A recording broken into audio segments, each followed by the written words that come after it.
Praise the Lord. சங்கீதம் 27வது சங்கீதம் 11வது வசனம். கர்த்தாவே உமது வழியை எனக்கு போதித்து செவையான பாதையிலே என்னை நடத்தும் என்று தாவீது சொல்லுகிறதை பார்க்கிறோம்.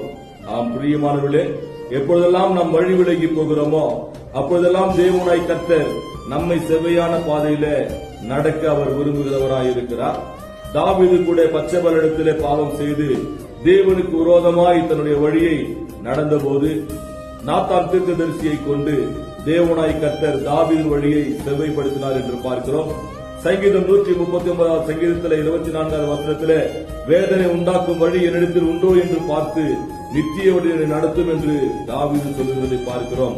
ஆம் பிரியமானவர்களே, நாமும் கூட நம்முடைய வாழ்க்கையில வேதனை உண்டாக்குகிற வழி, தேவன் வெறுக்கிற வழி நம்மிடத்தில் இருக்கும் என்று சொன்னால் செம்மையான பாதையை நடத்தும் என்று கேட்போம். கர்த்தர் நிச்சயமா நம்மை செம்மையான பாதையை நடத்தி நம்மை ஆஸ்வதிப்பாராக. ஆமென்.